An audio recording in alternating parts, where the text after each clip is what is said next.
আপুনি last primary স্কুলত কেতিয়া আহিছিলে যেতিয়া আপুনি স্কুলত পঢ়ি আছিল তেতিয়া নহয়তো এতিয়ালে আহা নাই নমস্কাৰ মই নাজিৰ হুছেইন আৰু আজি আমি এখন প্ৰাইমাৰী স্কুলত আহিছো প্ৰাথমিক বিদ্যালয়ত আহিছো আৰু আজি এই বিদ্যালয়ত আমি চাম যে টিচাৰে কেনেকুৱা ধৰণে টিচিং কৰি আছে বা ছাত্ৰ-ছাত্ৰীসকলে আপোনাৰ সময়ত কেনেকুৱা ধৰণে পঢ়িছিলে আপুনি আৰু বৰ্তমানে কেনেকুৱা ধৰণে চলি আছে সো আহক আমি ক্লাছৰুমত যাও টিচাৰৰ লগত কথা পাতো যিসকল টিচাৰে ইয়াত টিচিং কৰি আছে আৰু এই স্কুলটো ক'ত আছে তেওঁলোকৰ পৰা আমি জনাৰ চেষ্টা কৰিম সো নমস্কাৰ ভাই দক্ষিণ ৰহিমিয়া কিতাব আৰ এখন স্কুল পড়েছে দক্ষিণ জাৰুলি গাঁওখনৰ হোজাই জিলাৰ লংকা উদালি সো আজি স্কুলত থেকে কিবা স্পেশাল চলি আছে আমি আহোতে বাইৰৰ লগত কথা পাতিলো স্পেশাল কিবা চলি আছে সগে ক্লাস টিচিংৰ লগতে কিবা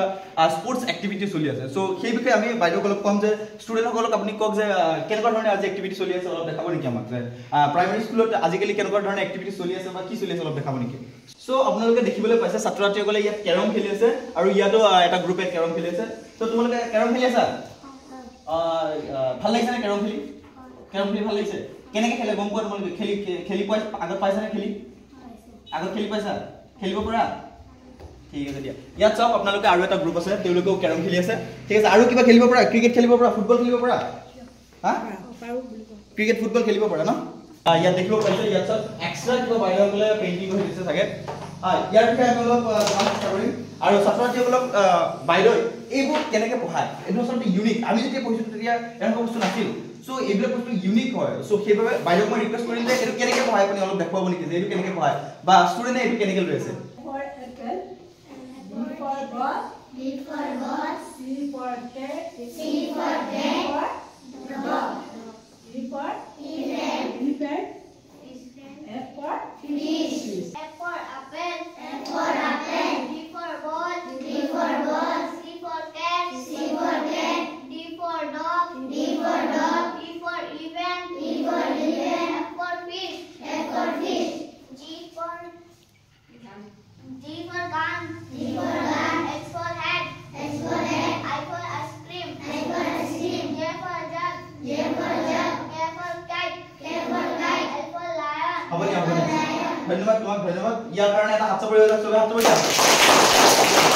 কোপাই ৰিকা চলে কৈ দিয়াচোন তুমি জি মানুহৰ শিক্ষা নাই এডাল শুকান কাঠৰ দৰে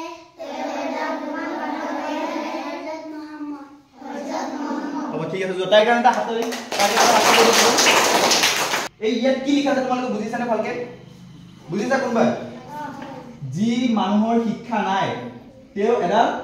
শুকান কাঠৰ দৰে মানে কি বুজিছা মানে তোমালোকে ইয়াত কি হৈছে শিক্ষা লবলৈ আহিছা তোমালোকে ইয়াত শিক্ষা লবলৈ আহিছা আৰু তোমালোকে যদি ইয়াত শিক্ষা নুলুৱা তেনেহলে এডাল শুকান কাঠৰ দৰে হৈ যাবা এডাল শুকান কাঠ কি তাৰ কি কামত আহে একো কামত নাই তাক মানুহে জ্বলাই দিয়ে শেষ কৰি দিয়ে শুকান কাঠক মানুহে জ্বলাই শেষ কৰি দিয়ে কোনো কামত নাহে সো সেইভাবে তোমালোকে শিক্ষা লোৱাটো অনিবাৰ্য শিক্ষা লবা সকলো স্কুলত আহিবা ডেইলি ঠিক আছে ডেইলি স্কুলত আহিবা ঠিক আছে দিয়া সো আই হোপ আপোনালোকে এইখন স্কুলত আমি ভিজিট কৰাৰ পিছত এটা ভাল পৰিৱেশ দেখিব পাইছো এটা ইউনিক ষ্টাইলত টিচিং হৈ আছে স্পোৰ্টছৰ লগত তেওঁলোক কানেক্টেড হৈ আছে লগতে স্কুলৰ পৰিৱেশো বহুত ভাল